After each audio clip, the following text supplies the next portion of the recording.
tuning in, those that are watching and following. Tell your people, yes, tell your people to come back. Now, you guys can always follow me, of course, on Instagram at Miss SAPPHIRE. So that's at MSSAPPHIREBLU. That's right. I dropped the E and then I brought it back. Don't ask me, but I did. But anyway, follow me at Miss SAPPHIRE. Sometimes I'm private, sometimes I'm not, just because I do a lot of things and I still have to be careful who I add. But nonetheless, I'll make sure I definitely add you. Now, we've had our fun segment. We've given you a little bit of love. We broke your heart a little bit. We gave you a little bit of empowerment. Gave you some ways to make sure you can bring some goodness into the energy and the flow of your life. Gave you a little bit of Black history. Gave you a little bit of politics. Gave you a little bit of entrepreneurship. Gave you a little bit of jokes. Played a little bit of games. Gave you some kisses. I mean, you really drained me for the night. And I still have about 20 minutes left. You think I be pooped? But I'm not. Nowhere near pooped, because I could go on for days. There is something, though, I definitely wanted to revisit. And you're probably going to think, what a coincidence that this happened. But it actually is. And this is a topic that's actually something that's actually been plaguing our community overall, just in general, but especially for females. And tonight, we're actually showing you how this should no longer be.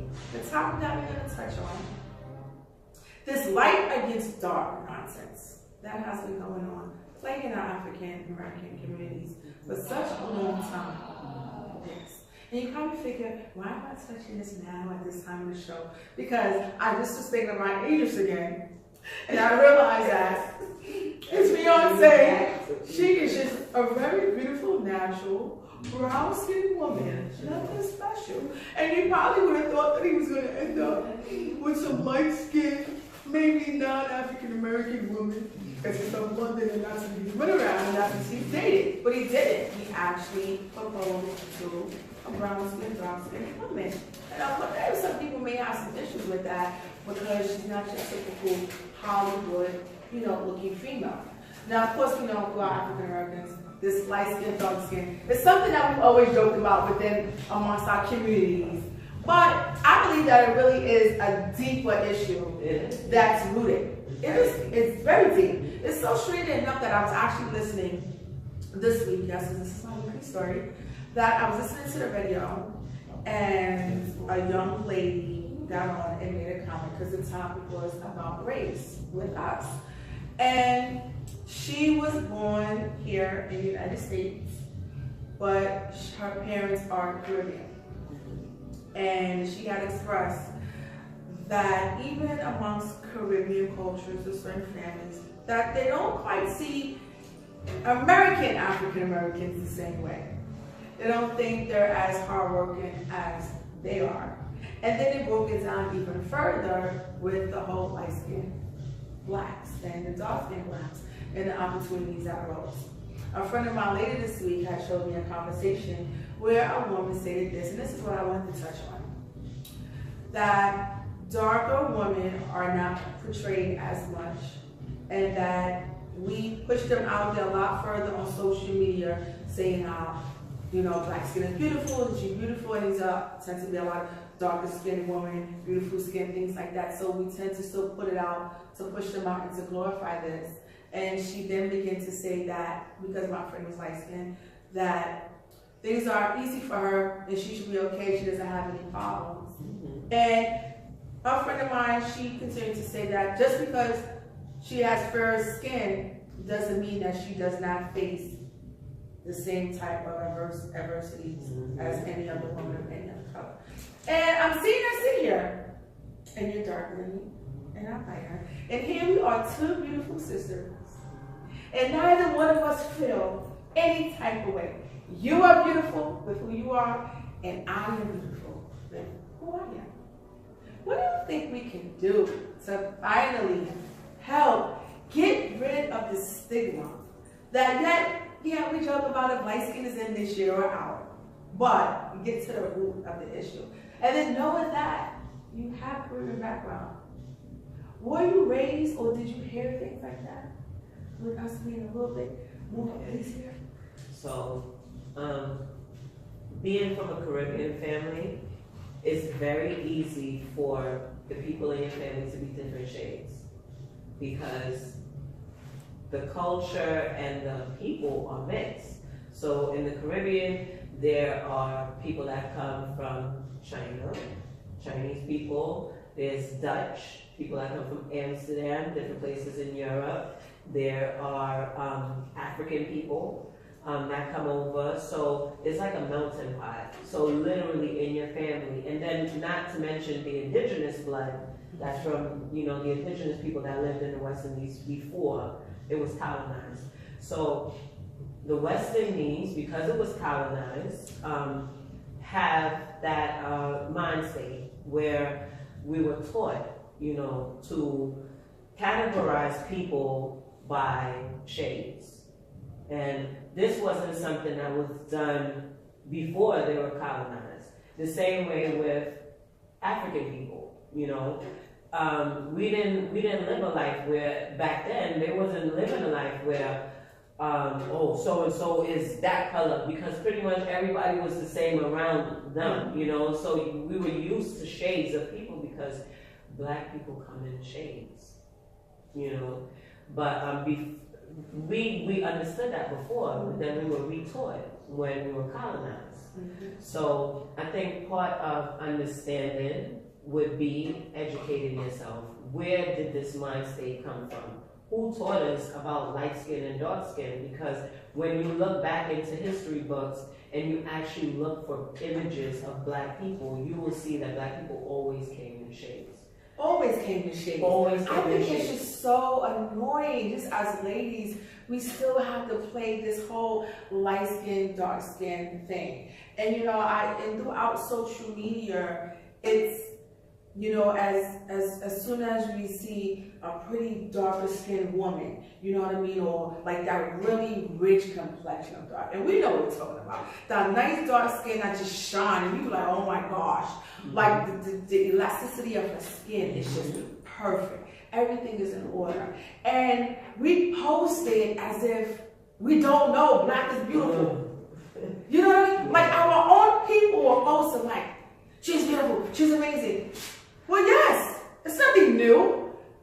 Black is beautiful. Black is amazing. And if it was a fair skinned woman and she had glowing skin, she should be, you know, just as beautiful without it being a shock. But it's like when it's a darker skinned woman, it's like we don't expect a darker skinned woman to be beautiful. So when one is coming across and she seems exceptional, beautiful, then it's wow, look at her, she's amazing, and then she has like 10,000 likes, and then someone assumes because it's a light-skinned female, well, that's to be expected. Why? Like, I get bumps and pimples too, okay? I wake up with dark lines and things under my eyes, you know what I mean? I am faced with a lot of different things as you or any other woman. You know what I mean? Like have you ever had a situation where your skin color played a part in anything that you did? I think it's kind of like I think it's an everyday thing. I think it happens all the time. I think that it's kind of like a subconscious thing, you know, that happens all the time. I feel like we have definitely, as a people, all over the world, okay, let's talk about black people, let's say black people, Right. all over the world, it has been taught to dislike black on the whole, the color black, Right. the word black is synonymous with dark, black cat, etc., you know. Once you educate yourself and figure out why this is, you will understand.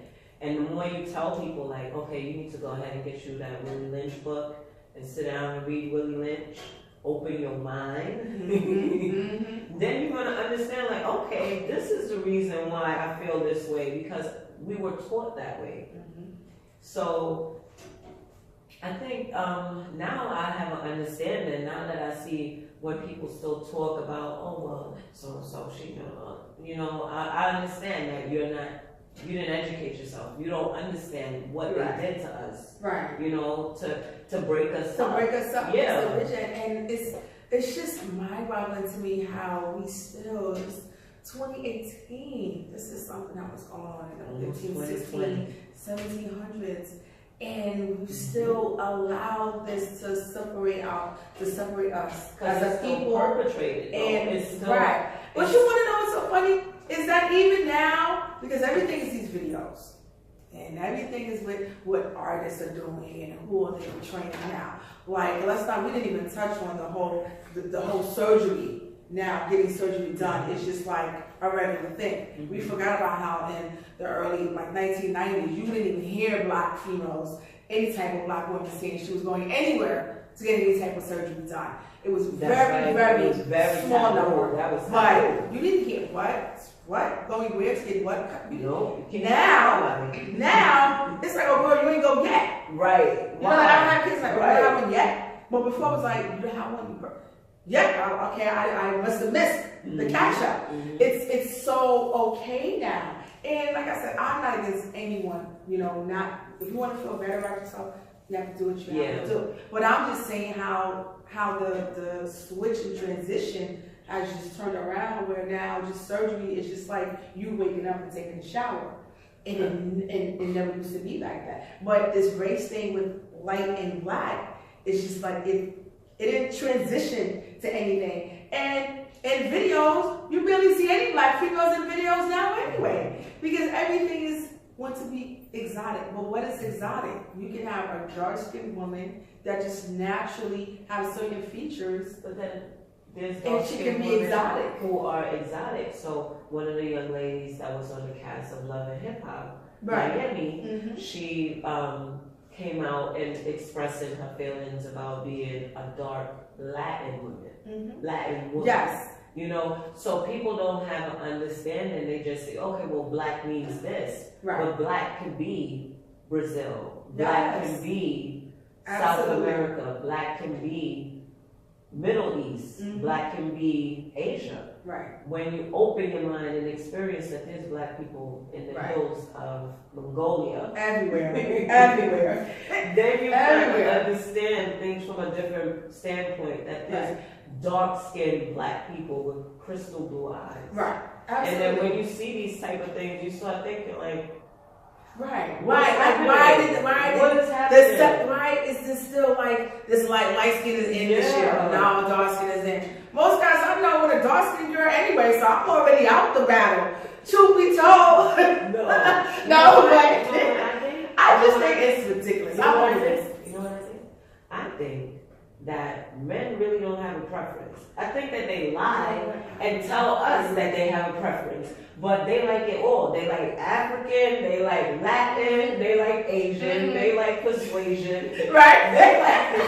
They like anything. Everything is exotic to me. Everything is exotic to men. I'm sorry, man.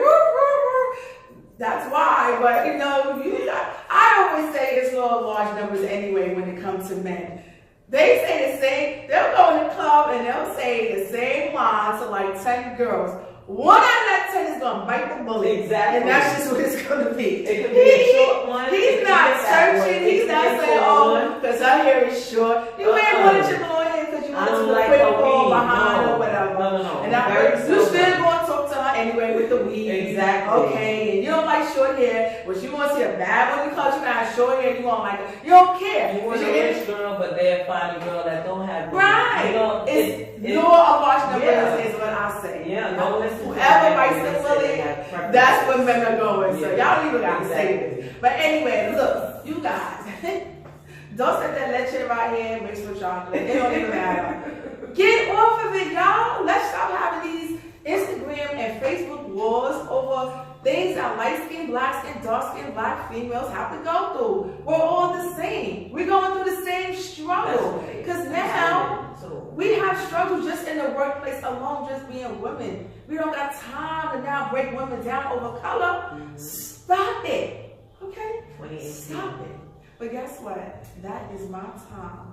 So I want to thank all you baddie bees and baddie boys out there for tuning into the Blue Experience. And I definitely want to thank you, Miss Alicia, for staying with me this evening. I had a blast. Now, at the end of my show, I like to do a little something. I like to give a little kiss to all my guests at the end of my show. Okay. So in the count of 3, we're going to give you guys a nice, juicy kiss to seal the show. You ready? 1, 2, 3. Mwah. That's right, sealing the show with another dope show with a kiss. Thank you guys. I'll see you next week. I have Trust No One Clothing.